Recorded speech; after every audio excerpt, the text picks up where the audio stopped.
दुर्गा देवी की रोक टोक, घर की पुरानी परंपराएं और रिश्तों की कठोर बेड़ियों को तोड़ते हुए अहाना ने साबित कर दिया कि अगर हौसला मजबूत हो तो कोई भी सपना असंभव नहीं होता।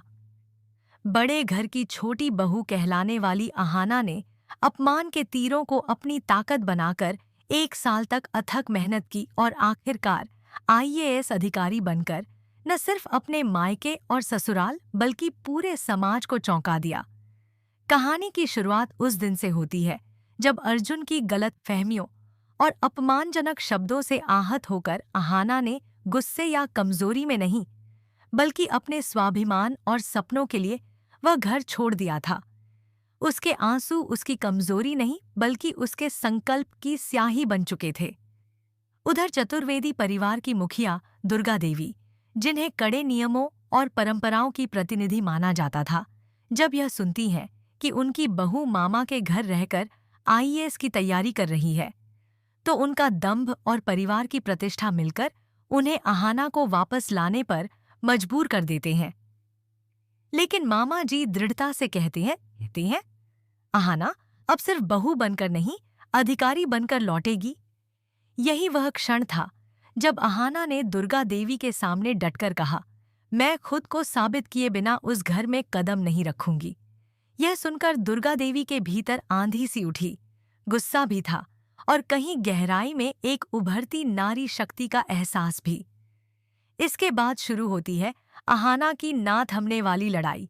दिन में रिश्तों की उम्मीदों का बोझ और रात में सपनों का संघर्ष।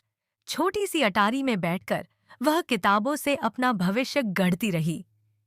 कई बार आंखें भर आतीं, लेकिन अपने स्वर्गीय पिता का सपना और अर्जुन के अपमानजनक शब्द उसे हर बार फिर किताबों की ओर लौटा देते। इसी बीच दुर्गा देवी का दिल भी पिघलने लगा, पर परंपराएं उन्हें खुलकर स्वीकार करने नहीं देती थीं। इसलिए उन्होंने चुपके से चारू चाची को अहाना का सहारा बनने भेजा। समय बीतता गया और आखिरकार वह दिन आया जब परिणाम घोषित हुए। छोटी बहू आईएएस बन चुकी थी। यह खबर सुनकर पूजा घर में बैठी दुर्गा देवी के हाथ से आरती की थाली छूट गई और उनकी आंखों में गर्व के आंसू उमड़ आए, क्योंकि यह वही सपना था जो उन्होंने कभी खुद देखा था मगर पूरा नहीं कर पाई थीं। और जब अहाना पहली बार अपनी चमकती हुई आईएएस की वर्दी पहनकर ससुराल लौटी, तो वह वही अहाना थी, पर अब उसकी चाल में आत्मविश्वास था, आंखों में चमक थी और उसकी उपस्थिति में गर्व की रोशनी। पूरा मोहल्ला स्तब्ध था, परिवार आश्चर्य में था और सबसे ज्यादा टूट चुका था अर्जुन, जो खुद को उसके सामने बेहद छोटा महसूस कर रहा था। उसकी जुबान थम गई, पर पछतावे का तूफान दिल में उमड़ पड़ा। आखिरकार उसने सिर झुकाकर कहा, अहाना, मुझे माफ कर दो, मैंने तुम्हें कभी समझा ही नहीं। अहाना ने मुस्कुराकर उसका हाथ थामा और कहा, यह जीत सिर्फ मेरी नहीं, हमारी है। लेकिन जहां रोशनी होती है वहीं अंधेरा भी रास्ता ढूंढ लेता है। बुआ जी और पोल्टू दादा, जिनकी आंखों में जलन की आग सुलग रही थी, उन्होंने षड्यंत्र शुरू कर दिया। अफवाह फैलाई गई कि अहाना ने धोखे से परीक्षा पास की है और उसका मेडल छीना जाना चाहिए। यह सुनकर पहली बार अहाना की आंखों में डर दिखाई दिया। उसे लगा कि उसकी मेहनत बेकार हो जाएगी और समाज उसे फिर उसी चौखट पर धकेल देगा। तभी दुर्गा देवी ने उसके कांपते हाथ थामकर कहा, मेरी बहू ने सच की राह चुनी है और सच को कोई मिटा नहीं सकता। अब यह घर तुझे रोकने वाला नहीं, तेरे साथ चलने वाला है।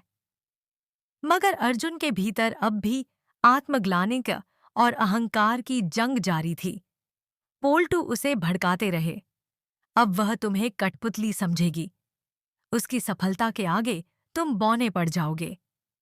प्यार और अहंकार की यह खींचातानी अर्जुन के जीवन का सबसे बड़ा संघर्ष बन चुकी थी और अब चतुर्वेदी परिवार की खुशियां फिर एक अग्नि परीक्षा से गुजरने वाली थीं। क्या अर्जुन अपने अहंकार पर जीत पाएगा? क्या अहाना अपनी मेहनत और सम्मान की रक्षा कर पाएगी? क्या दुर्गा देवी अपने परिवार को टूटने से बचा लेंगी? या ईर्ष्या की आग परिवार को फिर अंधेरे में ढकेल देगी? कहानी अभी खत्म नहीं हुई।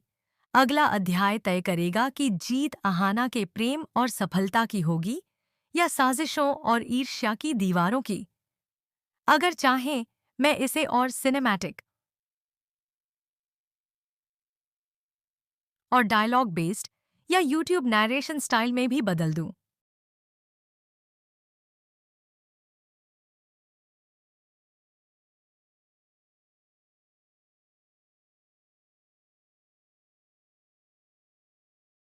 साफ और प्रवाहमान पैराग्राफ में पुनर्लिखा गया अर्थ, भाव और नाटकीयता ज्यों की त्यों रखते हुए। दुर्गा देवी की रोक टोक घर की पुरानी परंपराएं और रिश्तों की कठोर बेड़ियों को तोड़ते हुए अहाना ने साबित कर दिया कि अगर हौसला मजबूत हो तो कोई भी सपना असंभव नहीं होता। बड़े घर की छोटी बहू कहलाने वाली अहाना ने अपमान के तीरों को अपनी ताकत बनाकर 1 साल तक अथक मेहनत की और आखिरकार आईएएस अधिकारी बनकर न सिर्फ अपने मायके और ससुराल बल्कि पूरे समाज को चौंका दिया। कहानी की शुरुआत उस दिन से होती है जब अर्जुन की गलत फहमियों और अपमानजनक शब्दों से आहत होकर अहाना ने गुस्से या कमजोरी में नहीं बल्कि अपने स्वाभिमान और सपनों के लिए वह घर छोड़ दिया था। उसके आंसू उसकी कमजोरी नहीं बल्कि उसके संकल्प की स्याही बन चुके थे। उधर चतुर्वेदी परिवार की मुखिया दुर्गा देवी, जिन्हें कड़े नियमों और परंपराओं की प्रतिनिधि माना जाता था, जब यह सुनती हैं कि उनकी बहू मामा के घर रहकर आईएएस की तैयारी कर रही है, तो उनका दंभ और परिवार की प्रतिष्ठा मिलकर उन्हें अहाना को वापस लाने पर मजबूर कर देते हैं। लेकिन मामा जी दृढ़ता से कहते हैं, अहाना अब सिर्फ बहू बनकर नहीं, अधिकारी बनकर लौटेगी। यही वह क्षण था जब अहाना ने दुर्गा देवी के सामने डटकर कहा, मैं खुद को साबित किए बिना उस घर में कदम नहीं रखूंगी। यह सुनकर दुर्गा देवी के भीतर आंधी सी उठी, गुस्सा भी था और कहीं गहराई में एक उभरती नारी शक्ति का एहसास भी। इसके बाद शुरू होती है अहाना की ना थमने वाली लड़ाई। दिन में रिश्तों की उम्मीदों का बोझ और रात में सपनों का संघर्ष। छोटी सी अटारी में बैठकर वह किताबों से अपना भविष्य गढ़ती रही। कई बार आंखें भर आतीं, लेकिन अपने स्वर्गीय पिता का सपना और अर्जुन के अपमानजनक शब्द उसे हर बार फिर किताबों की ओर लौटा देते। इसी बीच दुर्गा देवी का दिल भी पिघलने लगा, पर परंपराएं उन्हें खुलकर स्वीकार करने नहीं देती थीं। इसलिए उन्होंने चुपके से चारू चाची को अहाना का सहारा बनने भेजा। समय बीतता गया और आखिरकार वह दिन आया जब परिणाम घोषित हुए। छोटी बहू आईएएस बन चुकी थी। यह खबर सुनकर पूजा घर में बैठी दुर्गा देवी के हाथ से आरती की थाली छूट गई और उनकी आंखों में गर्व के आंसू उमड़ आए, क्योंकि यह वही सपना था जो उन्होंने कभी खुद देखा था मगर पूरा नहीं कर पाई थीं। और जब अहाना पहली बार अपनी चमकती हुई आईएएस की वर्दी पहनकर ससुराल लौटी, तो वह वही अहाना थी, पर अब उसकी चाल में आत्मविश्वास था, आंखों में चमक थी और उसकी उपस्थिति में गर्व की रोशनी। पूरा मोहल्ला स्तब्ध था, परिवार आश्चर्य में था और सबसे ज्यादा टूट चुका था अर्जुन, जो खुद को उसके सामने बेहद छोटा महसूस कर रहा था। उसकी जुबान थम गई, पर पछतावे का तूफान दिल में उमड़ पड़ा। आखिरकार उसने सिर झुकाकर कहा, अहाना, मुझे माफ कर दो, मैंने तुम्हें कभी समझा ही नहीं। अहाना ने मुस्कुराकर उसका हाथ थामा और कहा, यह जीत सिर्फ मेरी नहीं, हमारी है। लेकिन जहां रोशनी होती है, वहीं अंधेरा भी रास्ता ढूंढ लेता है। बुआ जी और पोल्टू दादा, जिनकी आंखों में जलन की आग सुलग रही थी, उन्होंने षड्यंत्र शुरू कर दिया। अफवाह फैलाई गई कि अहाना ने धोखे से परीक्षा पास की है और उसका मेडल छीना जाना चाहिए। यह सुनकर पहली बार अहाना की आंखों में डर दिखाई दिया।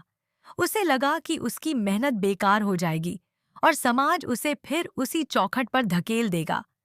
तभी दुर्गा देवी ने उसके कांपते हाथ थामकर कहा, मेरी बहू ने सच की राह चुनी है और सच को कोई मिटा नहीं सकता। अब यह घर तुझे रोकने वाला नहीं, तेरे साथ चलने वाला है। मगर अर्जुन के भीतर अब भी आत्मग्लानि का और अहंकार की जंग जारी थी। पोल्टू उसे भड़काते रहे, अब वह तुम्हें कठपुतली समझेगी, उसकी सफलता के आगे तुम बौने पड़ जाओगे। प्यार और अहंकार की यह खींचातानी अर्जुन के जीवन का सबसे बड़ा संघर्ष बन चुकी थी, और अब चतुर्वेदी परिवार की खुशियां फिर एक अग्नि परीक्षा से गुजरने वाली थीं। क्या अर्जुन अपने अहंकार पर जीत पाएगा? क्या अहाना अपनी मेहनत और सम्मान की रक्षा कर पाएगी? क्या दुर्गा देवी अपने परिवार को टूटने से बचा लेंगी? या ईर्ष्या की आग परिवार को फिर अंधेरे में ढके